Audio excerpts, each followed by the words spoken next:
Welcome to WhiskyCast, cask strength conversation featuring news and interviews from the world of whiskey.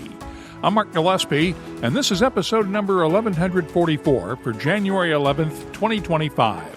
Coming up in a few minutes. Historically, whiskey blenders, of course, always blend whiskey because that's what they have. And they make whiskey because typically, historically, they grew grain. But I was playing around on the blending table and tried those two things together and was really excited about the flavors I got. So I thought, let's try it. Let's do a bottling that crosses categories. Maverick distiller Chip Tate is back in the whiskey business. 11 years after he left Balcones Distilling in a bitter divorce, Tate has released his first whiskeys for Foley Family Wines and Spirits under the Ampersand label. We'll talk with Chip about his new whiskeys and the challenge of working in a large spirits company compared to a small independent distiller on this week's WhiskyCast In-Depth. I'll have tasting notes for Chip's 3 whiskeys in the What I'm Tasting This Week department, and we'll look at the differences between American oak and European oak on Behind the Label. The news is next on this week's WhiskyCast, whiskey's longest-running and most awarded podcast series. Hey, it's Gabriel from Dewar's Whiskey. Here's a quick tip.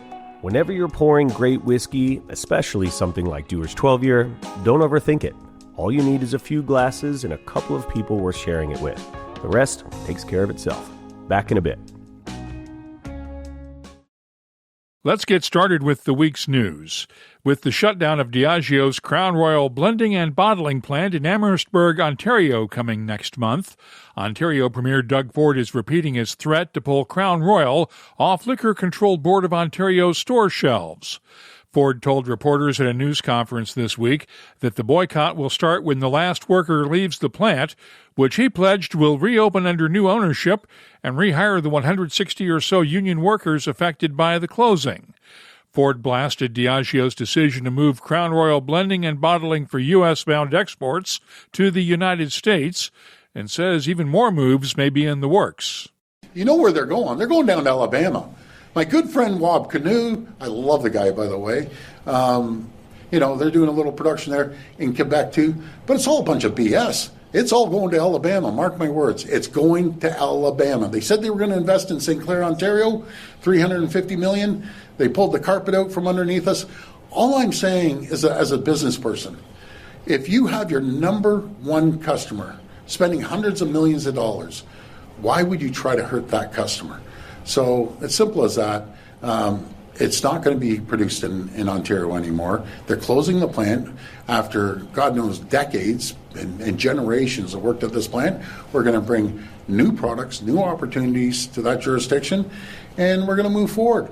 As simple as that. The message to everyone else, don't try to hurt Ontario, especially if we're your number one customer. You'll be held accountable. Thanks to Global News for the audio, Diageo has said blending and bottling for domestic sales and all non-U.S. exports will remain in Canada. Turning to the latest now in the Uncle Nearest saga, the court-appointed receiver for Uncle Nearest and the Nearest Green Distillery has filed a sealed report with the federal court judge overseeing the case. Philip Young Jr. wants the report kept sealed because it contains information that might hurt his efforts to seek a refinancing of Uncle Nearest's $108 million in debt or his efforts to sell the company's assets. Young has also asked the court to include several related businesses owned by Uncle Nearest founders Fawn and Keith Weaver in the receivership, saying there was significant commingling of money between those businesses and the Uncle Nearest entities. The Weavers have asked the court to exclude those businesses from the receivership, and last month asked the court to terminate the receivership because it's having a negative impact on Uncle Nearest sales. Last week, the Weavers also filed a lawsuit against their former chief financial officer, accusing Michael Senzaki of corporate fraud in the form of forged stock transfers and false billing. Senzaki has not yet responded to the lawsuit, and no criminal charges have been filed. In other news, the value of Irish whiskey export sales fell 5% globally last year, according to Ireland's Bord Bia, the Irish Food Board. The board's annual report valued Irish whiskey exports in 2025 at $1.1 billion and said whiskey accounts for 45% of total drinks shipments from the country. The decline was led by the U.S., the largest market for Irish whiskey, where sales were off by 5%. That's being blamed on stockpiling in late 2024 and early 2025 in anticipation of tariffs, as well as a 12% decline in the value of the dollar against the euro. Irish Whiskey Association Director Owen O'Cahan says his members are responding to the difficult trading environment with the U.S. by diversifying their export sales. They're focusing quite a lot on the new and emerging markets, or in the markets where we have a bit more certainty, such as the EU26 or the UK. So I think what you will see is that there will be more of a focus on those where we can be sure of the trading arrangements that we'll face when going into this market. The uncertainty and the constant, I suppose, chop change that we've been faced with in the US is a source of frustration, I think, for our members. And that's something that I think the US will have to consider. I don't think there's been a bit of a grace period, I think, since the implementation of this 15% tariff. I don't think we've seen the price on shelf move in many instances. I'm not sure how sustainable that is in the long term. I think the longer that tariff is in place, the more likely it is that the price will go up, and that will ultimately have an impact on the US consumer. What are you looking out for 2026? I think it's, the Irish government have been very agile in their response. I think they've recognized that there are certain sectors, including ours, that are in need of immediate help. What they've done is that they put together a €1 billion fund for market diversification, and we are going to work very closely with them to see that implemented effectively. I think the most effective way to implement that is to fund the members, the exporters themselves directly. In a lot of these new and emerging markets, when we look towards Asia, when we look towards Africa, where there's a huge amount of growth, double-digit, if not triple-digit growth for Irish whiskey, what's often needed is boots on the ground. You need to have somebody there in the market who understands the intricacies of that market, even who can overcome the linguistic hurdles that there might be, the cultural differences that there might be. So I think what you'll see is a lot of Irish whiskey exporters, a lot of Irish exporters, agri-food exporters, will seek to expand their teams in these markets, in the likes of Japan, India, in China, in South Africa, in Nigeria, in Kenya, in Korea. I think that's where you're going to see a lot of growth in the year ahead, and that's very promising. I think when you look as well, if you look at the overall whiskey figures, for example, traditionally about 50% of Irish whiskey exporters was going to the US market. Now that's gone down to just over 40%. So that shows that Irish whiskey exporters themselves are naturally looking towards a wider range of markets, and something I suppose that is healthy in the long run. Germany was the largest European market for Irish whiskey sales, while exports to France were stable and dipped slightly in Poland. UK exports were also down because of early year stockpiling and squeezed consumer spending. The U.S. is moderating its guidance on alcohol consumption. New dietary guidelines released this week scrapped long-standing recommendations to limit daily consumption of alcoholic beverages to 2 drinks or less for men and 1 drink for women. Instead, the new guidelines suggest Americans should, quote, consume less alcohol for better overall health. The move ends almost 2 years of controversy over the guidelines, which are updated every 5 years. During the Biden administration, a draft federal report was released linking even low levels of alcohol consumption to increased mortality risk. The Trump administration buried the final draft of that report last fall in favor of the new language. Constellation Brands reported quarterly earnings this week for the 3 months ending November 30th, and the company saw a 10% decline in overall sales in what CEO Bill Newlands called a challenging environment. The company's wine and spirits portfolio includes High West and Nelson's Greenbrier whiskies, and its sales were off by 7% when you take out the divestitures of Svedka Vodka, Copper and King's Brandy, and a big chunk of wine brands. The numbers outpaced analyst expectations. Sotheby's has opened online bidding for what it calls the most valuable single-owner American whiskey collection ever offered at auction. The unnamed collector has been gathering rare bottles for years, and the collection is estimated to be worth as much as $1.7 million. It includes pre-Prohibition bottles, as well as more recent bottlings of Van Winkle, Old Fitzgerald, Linnell's Red Hook Rye, Michter's, and Wild Turkey. Online bidding will continue until January 24th, when a live auction will be held in New York City. And the Kentucky Bourbon Country Auction and Celebration continues to unveil its auction lots for the gathering on President's Day weekend in Louisville. The latest lot is an Old Forester single-barrel selection experience at the Old Forester Distillery in Louisville for the winning bidder and up to 5 guests. Proceeds from the auction benefit the Bob Woodruff Foundation, which supports service members, veterans, and their families. Speaking of barrel selections, Kentucky's New Riff Distilling is adding a 6-year-old 100% malted rye to its single-barrel experience lineup. The distillery also offers a 6-year-old bourbon by the barrel, along with 4-year-old bourbon and 6-year-old rye options. No word on pricing. And the Whiskey Exchange has released this year's first batch of store-exclusive bottlings, including a peated Torreveg 2018 Scottish Oak single-cask Scotch, priced at £99.95 a bottle. A Bardstown Bourbon Company 8-year-old single-barrel bourbon priced at £125, and a sherry cask Hampton Estate rum priced at £150 a bottle. You can keep up on the latest whiskey news all week long at whiskycast.com and in the WhiskyCast community app.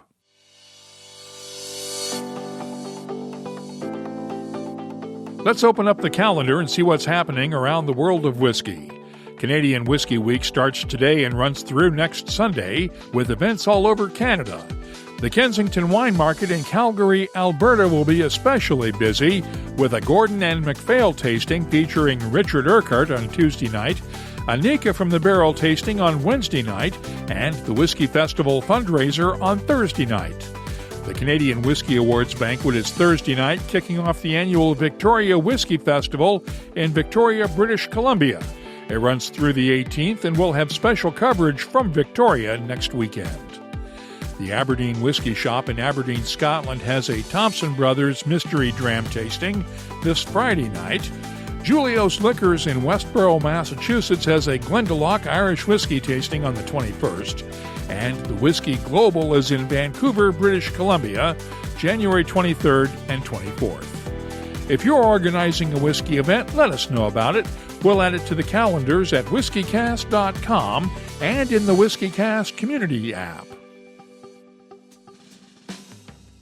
Throughout the years, Dewar's has created some incredible whiskeys, but our new Dewar's 12-year-old, that one's a personal favorite.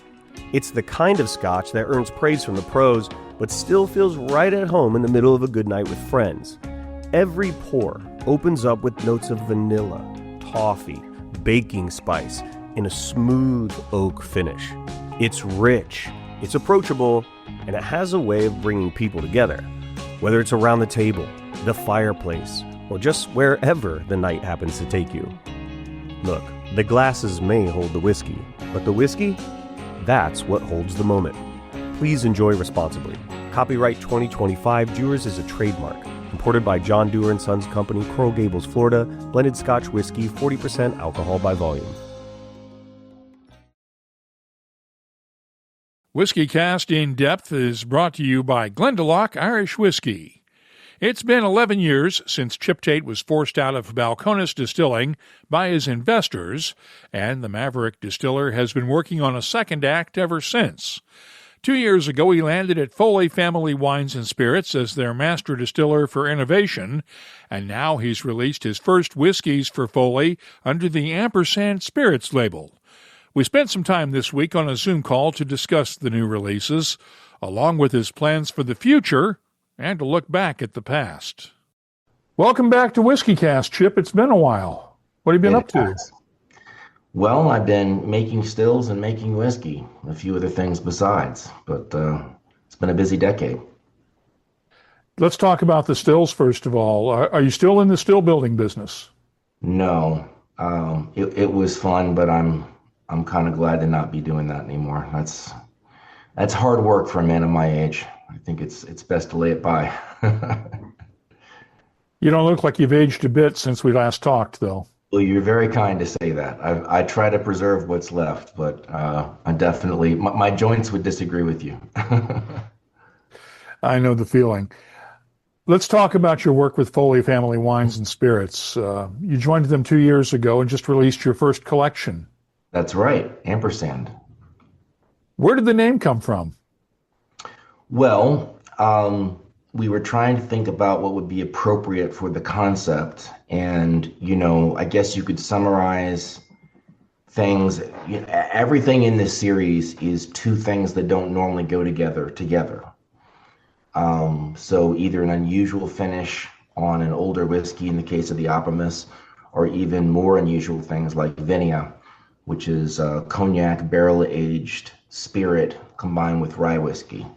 And you're kind of like, well, what is that? And I can tell you what it's like, but it's meant to be similar to, but a little different than a lot of other things. So that was the idea, that there may always be another one, but also there's a dual component to every one of the bottlings in terms of the influences and flavors. You didn't mention the Malus, the mix of rye whiskey and Calvados. Yeah, no, that's a perfect example. That's rye whiskey and Calvados, as you said. And people say, well, kind of what is that? It's just a totally different blender's approach. Historically, whiskey blenders, of course, always blend whiskey because that's what they have. And they make whiskey because historically, they grew grain. But I was playing around on the blending table and tried those two things together and was really excited about the flavors I got. So I thought, let's try it. Let's do a bottling that crosses categories. How much freedom do you have to play, as it were? I would say I have a pretty good degree. Of course, there's always a larger team, and it's important that everybody be on board. So, there's what you can do and there's what you should do in terms of, you can drag people along, but it's better to bring them along.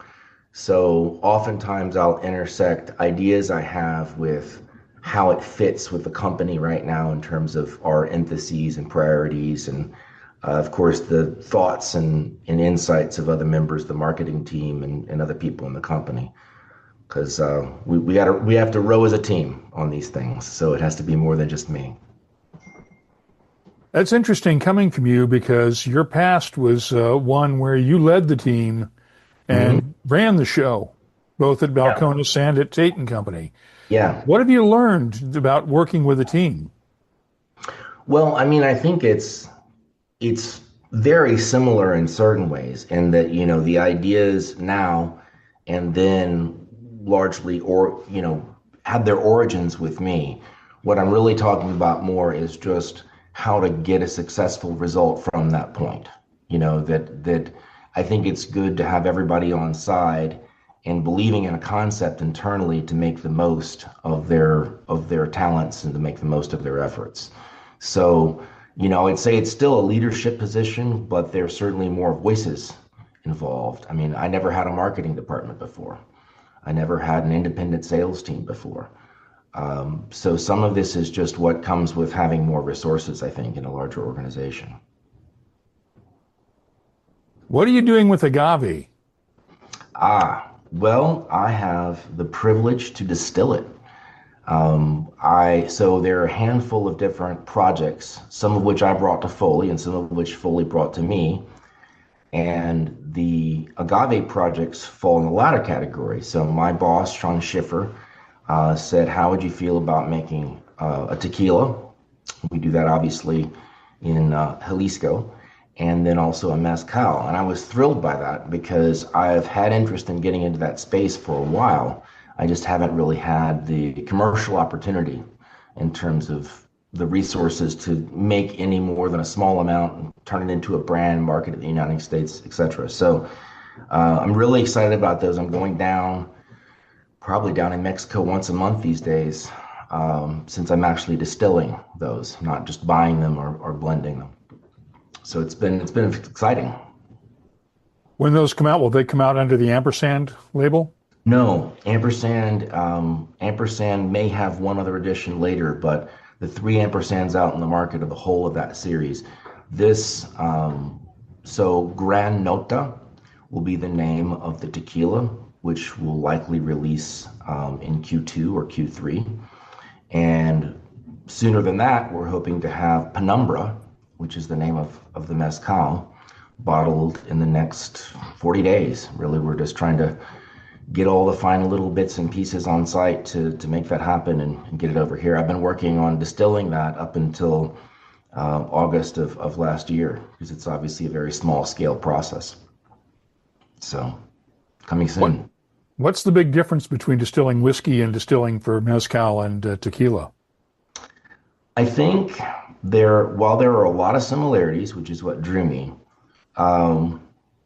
agave is more forgiving in certain ways, or I guess another way to put that is you have a lot more options.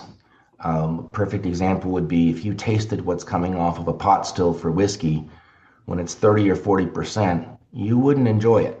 It's not a happy, that's well into the tails on a whiskey run. And in mezcal, you can easily, and tequila, distill down into the 60s, 50s, 40s, even 30s, and you get to bring different flavors along with that. So it certainly has a lot of richness that I find similar to malt, but it's a little bit easier to ferment without incident, I guess is what I would say. It's a flexible medium. Did you make any mistakes with it at first? Well, the first thing I would note, we were using an entirely different all-natural yeast nutrient. And I wouldn't call it quite a mistake, but we thought we needed a little.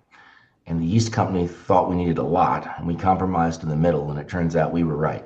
So, the first fermentation was vigorous, but we had it dialed in pretty well by the second fermentation. So we did have some adjusting to do, but I'm very happy with all the distillations we ended up with. What have you learned over the last 10, 11 years since we've last talked? What have you learned about yourself and about the whiskey industry? Oh, well, I'll focus mostly on myself. I think we're all still figuring the whiskey industry out. There's been so many changes before and after and during COVID. But, from my own part, I love a lot of different aspects of the business, certainly. But getting to conceive of spirits from the first moment to the end and getting to, that's really where my heart is. So I love being a forward-facing, brand person. I love working with our sales team and even doing some of the marketing, different things that we do. But getting to make spirit is really what warms and excites my heart. So I find myself gravitating toward those projects the most. What might we see from Ampersand in the future? You said there might be one or two more releases. Well,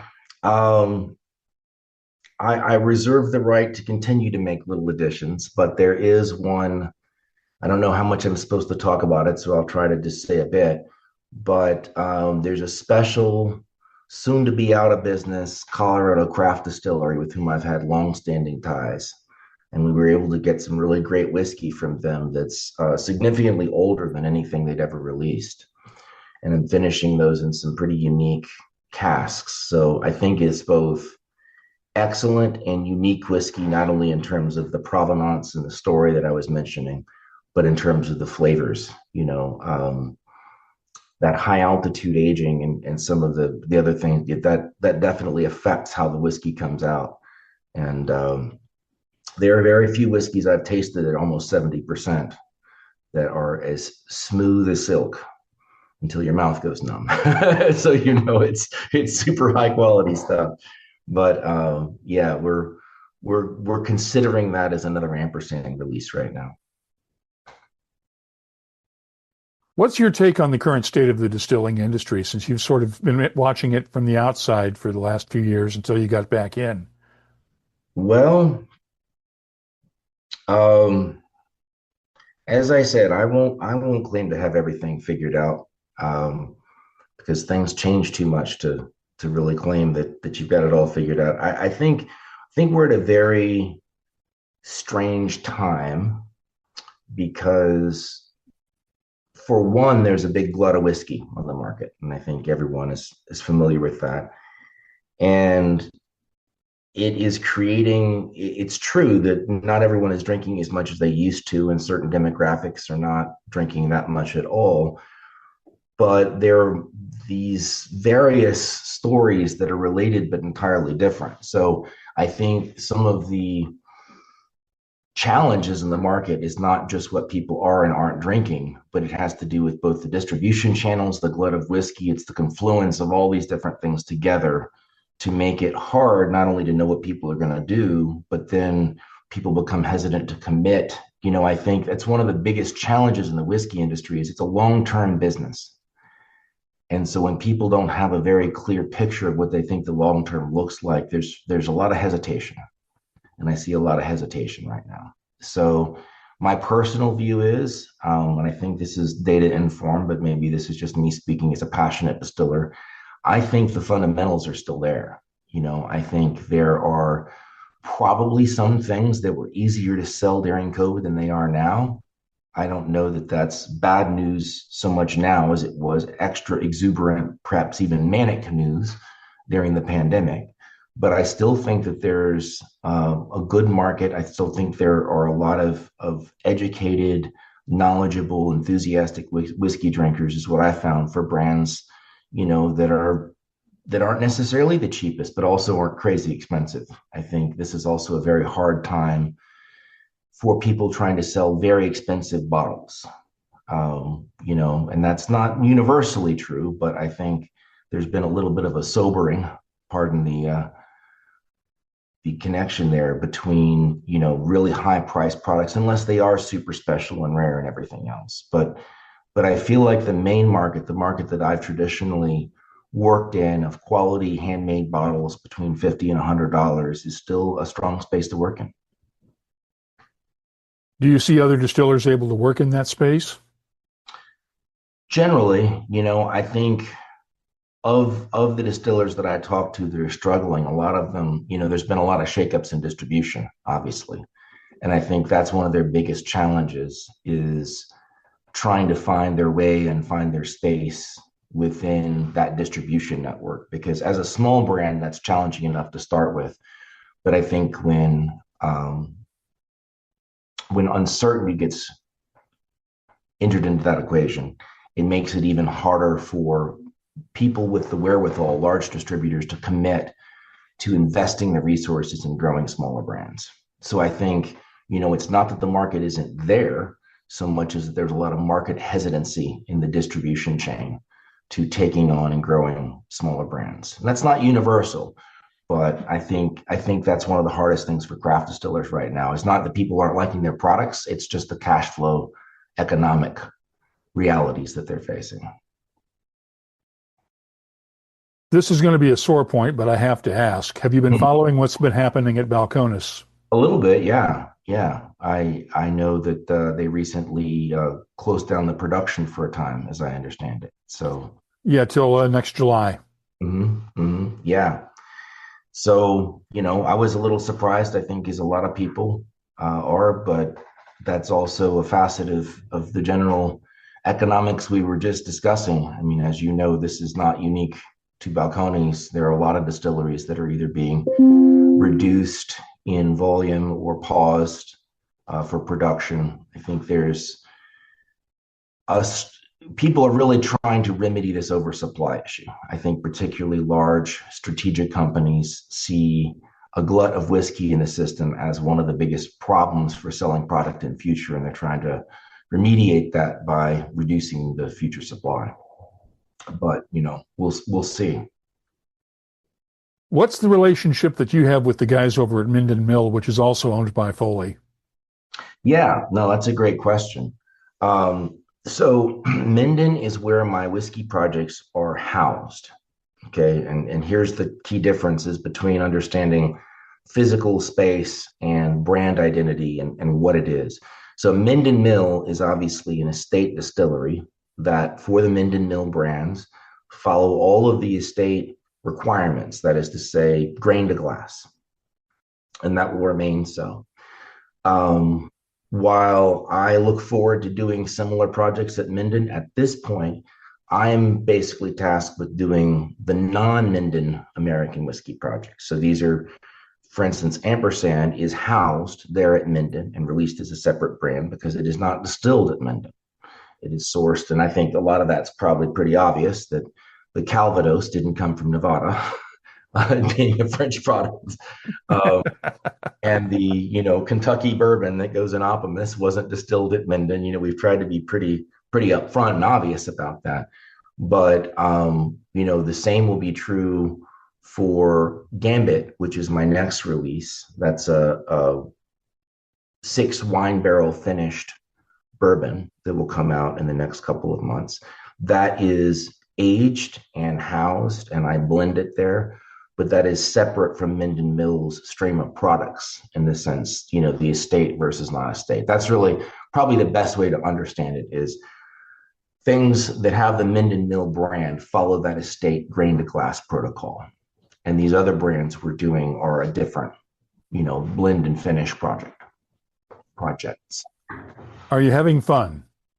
The key question. I am having fun. I love getting to distill. I love getting to create. It's especially in a difficult time in distilling. I feel very honored and grateful, to have the position I do. I'm enjoying it. Thanks to Chip Tate for spending some time with us this week. You'll find a link to the Ampersand Spirits website in the show notes for this episode at whiskycast.com. By the way, it's not to be confused with the craft distiller Ampersand Distilling in British Columbia. WhiskyCast In-Depth is brought to you by Glendalough Irish Whiskey. Our story begins in the wilds of County Wicklow, the Garden of Ireland, a place where nature moves slowly and meaningfully. Some whiskies blend in. Glendalough Double Barrel stands apart. I'm Rowdy Rooney, head distiller here at Glendalough, and I personally oversee our whiskey making process from start to finish. We do things slowly, and we do them right. We start with a smooth, single-grain Irish whiskey. We age it in flame-charred American oak for soft vanilla and a honeyed depth. Then we finish it in Oloroso casks from a small bodega in Spain. Casks we season and ship ourselves to make sure the wood is still alive with character when it arrives. That kind of care gives Glendalough Double Barrel its rich layers of dried fruit, warm spice, and signature smoothness. This is a whiskey at its own pace, and it's worth every second. This is Glendalough Double Barrel, crafted to stand apart. Let's look at Chip Tate's new whiskies in the What I'm Tasting This Week department, starting with the Ampersand Malus. Once again, it's a blend of 51% rye and 49% Calvados apple brandy, and it's bottled at 46% ABV. The nose has touches of red apples, baking spices, honey, and vanilla for a nice, simple aroma. The taste is chewy, thick, and spicy with cinnamon, clove, and allspice notes, balanced by apple cobbler, honey, and a hint of licorice. The finish is long with lingering spices and a touch of apples, and I'm scoring the Ampersand Malus a 92. Vinea is Latin for vine, and the Ampersand Vinea is a blend of rye whiskey with grain whiskey, aged for 8 years in ex-cognac barrels. It's also bottled at 46% ABV, and the nose has touches of baking spices, stone fruits, apples, honey, and vanilla. The taste gets its cinnamon and clove notes from the rye, with a syrupy sweetness underneath, and the finish is long and well balanced. I'm scoring the Ampersand Vinea a 91. Now, Opimus is Latin for rich or abundant, and the Ampersand Opimus is bottled at cask strength 58.3% ABV. The nose is rich with dark fruits, old leather, honey, and a hint of apricots. The taste is full of plums, apricots, raisins, black grapes, and baking spices. The finish is long and spicy with a touch of dark fruits. It's my personal favorite of the three, and I'm scoring the Ampersand Opimus a 93. Moving on now, let's look at a couple of recently released Japanese whiskeys. The Fuji Japanese single malt comes from the Fuji Gotemba distillery at the base of Mount Fuji and is aged in a combination of American oak and French oak red wine barrels. It's bottled at 46% ABV. and the nose has a nice balance of fruitiness and malty character, along with dried flowers and honey. The taste starts off light, then the spices kick in with a touch of charred oak. Barley, sugar, and tropical fruits add balance and complexity in the background. The finish is long and mouth-watering.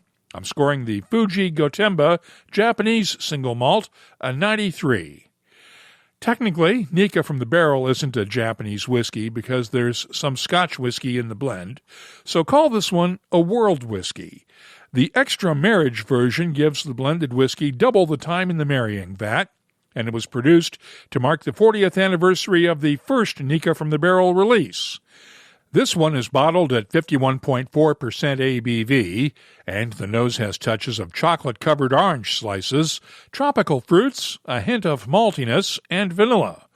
The taste is full of cinnamon, tropical fruits, and charred oak, and the finish is long and oaky with a slight touch of bitter herbs. It's an excellent whiskey. I'm scoring Nika from the Barrel Extra Marriage a 94. And finally, Jade Peterson is the master distiller at Kentucky Artisan Distillery, but he releases his own bourbon under the Trackside Bourbon label. His founder's release is bottled at 46.5% ABV. The nose is fruity with a touch of nutty character and notes of red apples, peaches, black pepper, and honey. The taste is dominated by cinnamon and black pepper notes, with tree fruits and honey in the background, and the fruitiness comes alive in the nice long finish. I'm scoring the Trackside Bourbon Founders Release a 93. I'll be adding these whiskeys to our searchable list of more than 3,900 different whiskeys from all over the world. Check it out this week at whiskycast.com. Let's open up the WhiskyCast community app now and see what people are talking about this week. I mentioned our interview with Chip Tate in the app this week and got a couple of comments. From Law School Drunk, I love Chip's Balcones releases. Haven't bought any more since they chucked him. If his signature wasn't on the back of the bottle, no thank you. From a new member of the community, Dev from Malaysia, I managed to have a dram of Balcones from their earlier days, and I recall really enjoying my drink. Was in a bar in Melbourne, Australia, but I can no longer recall the expression I tasted, with a blushing emoji. Christopher Glenn posted this comment on last week's Canadian Whisky Week preview with Rhys Sims and Andrea Fuharchuk of Niagara College. Another great interview. I wish a college near me would start a whiskey course. Question on the Behind the Label segment. Has the Canadian boycott of U.S. spirits extended to the additives used in Canadian whiskey production? You mentioned that the additives were usually U.S. supplied for tax benefits. Did some checking on this, and no, there hasn't been any change on that front. The boycott only applies to the provincial liquor boards in many Canadian provinces, and that affects primarily retail sales, along with what bars and restaurants can order. Hugo Dart posted this comment from Brazil. Rhys Sims and Andrea Fuharchuk's Canadian Whisky Week is uniquely serendipitous, with the American tariff-caused bourbon boycott creating opportunities for people to discover Canadian craft whiskeys. I truly hope they're able to keep the shelf space they're finding. If you have a comment, question, or a suggestion, we'd love to hear from you. Just download the free WhiskyCast community app and join the conversation. You can also find us on social media. Look for WhiskyCast on X, Blue Sky, Threads, Instagram, and Facebook. Our email address is comments@whiskycast.com. Let's close out the show now with Behind the Label, our look at the history, science, and people who make whiskey unique.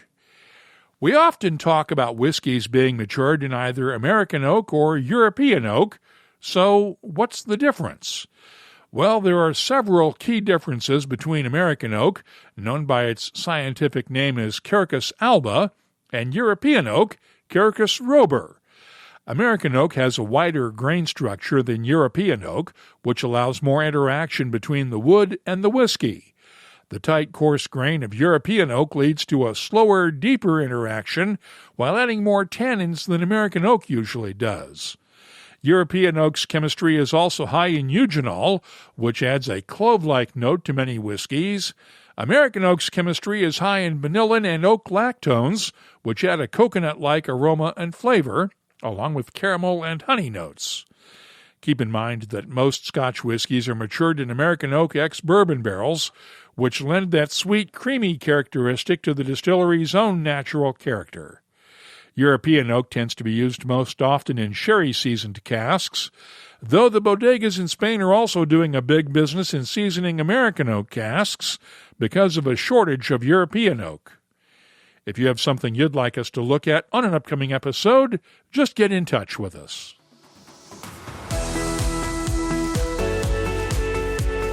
That's all for this episode of WhiskyCast. You'll find links for the stories in this episode in our show notes at whiskycast.com. That's also where you'll find the latest whiskey news, my tasting notes, the calendar of events, and a complete archive of past episodes going all the way back to 2005. Get in touch with us, download the free WhiskyCast community app from your app store, or find us on social media. We're on Blue Sky, X, Threads, Instagram, and Facebook at WhiskyCast, and our email address is comments@whiskycast.com. There's something special about opening a bottle of Dewar's 12 Year with the people who matter most. It brings out the stories, the laughter, and the kind of moments you don't plan, but never forget. Built on tradition, made for right now, and best when shared. Dewar's 12-Year-Old. WhiskyCast is a production of Cask Strength Media, copyright 2026, and comes to you from the charming, yet regrettably dry town of Haddonfield, New Jersey. I'm Mark Gillespie, reminding you that when you drink, please drink responsibly. Thanks for listening.